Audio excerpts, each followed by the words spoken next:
નમસ્કાર મિત્રો, સ્વતંત્રતા દિનની બધા લોકોને ખૂબ ખૂબ શુભકામના. મિત્રો, આજે આ મહત્વનો દિવસ છે, આપણો રાષ્ટ્રીય તહેવાર છે. 15 ઓગસ્ટ અને 26મી જાન્યુઆરી બે તહેવારો આપણે રાષ્ટ્રીય તહેવારો તરીકે ઉજવીએ છીએ.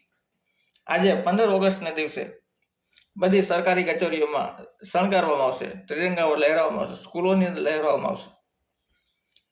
પણ આજે એક વિચાર કરવો જોઈએ આપણે કે આ દિવસ છે 15મી ઓગસ્ટ, એ કોઈ આપણે આમ ત્રાસમાં શણગારીને કોઈ આપેલો નથી કે લ્યો આ તમારું. મિત્રો, ઘણા લોકોએ આ દેશને માટે કુરબાની આપી દીધી. ભગતસિંહ, રાજગુરુ, ચંદ્રશેખર અને અસંખ્ય સ્વતંત્ર સેનાનીઓ. અમુક લોકોના તો નામ પણ ઇતિહાસને ખબર નથી. આવા લોકોએ જ્યારે બલિદાન આપ્યું પોતાના પરિવારની ચિંતા કર્યા વિના, ને આ બધા નવયુવાનો હતા, એને પોતાનો પરિવાર ન હોય, એને પોતાનું કેરિયર ન બનાવવું હોય, એને એ વિચાર ન કર્યો. આ દેશને માટે ખપી ગયા આ લોકો, ત્યારે આ દિવસ મળ્યો છે. એક તમે જોજો, આવો દેશ તમને દુનિયામાં ક્યાંય જોવા નહીં મળે. આપણે બહુ અભ્યાસ નથી કરતા એટલે બહુ ખબર ન પડે એમાં, પણ આ દેશનો ઇતિહાસ જુઓ તમે. મોગલો આવ્યા, પોર્ટુગીઝ આવ્યા, ડચ આવ્યા, બ્રિટિશ, ડેનિશ અને ફ્રેન્ચ આવ્યા. આ બધા લોકોએ આ દેશ ઉપર શાસન કર્યું અને તમામ લોકોની એક જ નીતિ હતી કે આ દેશને લૂંટો. અને લૂંટા, બધાએ પોતપોતાના રીતે લૂંટા. સંપત્તિ લઈ ગયા, મંદિરો લૂંટી ગયા, પુષ્કળ સોનું ચાંદી આ બધું લૂંટી ગયા. અને છતાં પણ આ દેશ આજે પણ હિમાલયની જેમ અડીગ ઊભો છે, પોતાના વિકાસના શિખરો સર કરવા જઈ રહ્યો છે. મિત્ર, આવું કેમ બને? તમને એમ નથી લાગતું આ તો એક ચમત્કાર કહેવાય?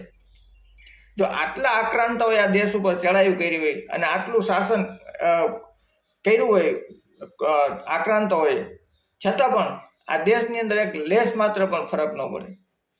કેમ કે આ દેશની સંસ્કૃતિ એવી હતી, કદાચ 100 વર્ષ નાલાયક વ્યક્તિ રાજ કરે અને 10 વર્ષ સારો માણસ રાજ કરે ને તો આ દેશ પાછો ઊભો થઈ જાય. કેમ કે આ દેશમાં વિચારધારા એવી છે, વૈદિક શાસ્ત્ર છે, સનાતન ધર્મ છે. અને કોઈ પણ આક્રાંતા હોય એ તમારું ધન લૂંટી શકે, તમારી વિચારધારા ના લૂંટી શકે. મિત્રો, આ દેશની વિચારધારા જ ઊંચી છે. અરે, હિમાલયની ટોચ ઉપર ચડીને કહેવા જેવા આ દેશની અંદર વિચારો કયો, આપણે શું વાંધો છે? ભલે લોકો ફાયદો ઉઠાવે, પણ મિત્રો એટલું યાદ રાખજો, જે દેશનો યુવાન વ્યભિચારી, અસભ્ય, અસંસ્કારી અને અભદ્ર ભાષાનો થાય ને તો એ દેશનું પતન નિશ્ચિત છે. આજે ઘણી જગ્યાએ એવું જોવા મળે છે, યુવાનને બોલવાની ભાન નથી. આ નવી પેઢીને શું બોલવું, કેમ બોલવું, કપડાં પહેરવાનું ભાન નથી. આવા લોકો આ દેશનું સંચાલન કરશે? આવા લોકોથી આ દેશ આગળ જાય? યુવાન સંસ્કારી, સભ્ય અને સારા વિચારધારાનો હોવો જોઈએ અને એને આ નેતૃત્વ આપવાનું છે. કેમ કે આજની તો કાલે જે અત્યારે યુવાન છે એ જ આ દેશનો નેતા બનશે. બધા તો કાંઈ નોકરી નથી કરવાના, કોક તો નેતા બનશે ને. તો એ યુવાન સારો હશે, સારી વિચારધારાનો હશે તો દેશને આગળ લઈ જાય. મિત્રો, આપણે નાના હતા ત્યારે ભણવામાં આવતું મૂળભૂત ફરજ, આ પાઠ્યપુસ્તકના પહેલા પેજ ઉપર આવતું મૂળભૂત ફરજ અને મૂળભૂત હક. અત્યારે મૂળભૂત ફરજ કેટલા બજાવે છે? એકય નહીં. મૂળભૂત હક માટે બધા લાઈનમાં ઉભા છે અને ન મળે તો સરકાર સામે કેસ પણ કરે છે. કેમ કે અમારી મૂળભૂત ફરજ છે આપો, પણ કોઈને મૂળભૂત ફરજ બજાવી નથી. જ્યારે એક વ્યક્તિ એવું વિચારશે કે આ મારી ફરજ છે અને આ મારો હક છે, બેયને સમતુલન રાખશે એટલે દેશ ચોક્કસ આગળ છે, એમાં કોઈ નિસંદેહ વાત છે.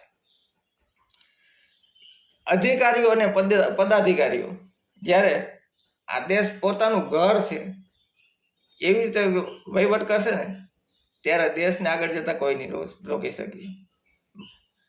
ઘણા લોકો છે, બધા ભ્રષ્ટો એવું નથી કહેતો, પણ જે સત્તા મને મળી છે એને હું ઈમાનદારીથી નિભાવીશ, ત્યારે આ દેશ આગળ જાય.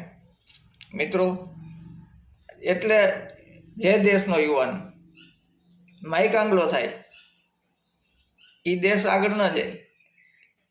વૃદ્ધત્વ હોય એ તો ગયા, એ તો ભૂતકાળ થઈ જવાનો છે, યુવાન આગળ હોવો જોઈએ. એટલે કીધું છે કે પહાડો સે ટકરાય इसे तूफान कहते हैं और तूफानों से टकराए उसे युवान कहते हैं. મિત્રો તો આવો યુવાન આ દેશની અંદર ઊભો થાય. અને છેલ્લે એટલું કહું કે ભગતસિંહ અને આવા શહીદોએ આપેલી ગાદી, જે સિંહોએ બલિદાન આપીને મળેલી ગાદી છે, એની ઉપર હવે શિયાળિયાઓનો આરોટે એનું ધ્યાન આપણે રાખવાનું છે. તો આજે આવી 15મી ઓગસ્ટના દિવસે આપણે અહીંયા પૂરું કરીએ અને બધા દેશવાસીઓને ખૂબ ખૂબ શુભકામના. ધન્યવાદ.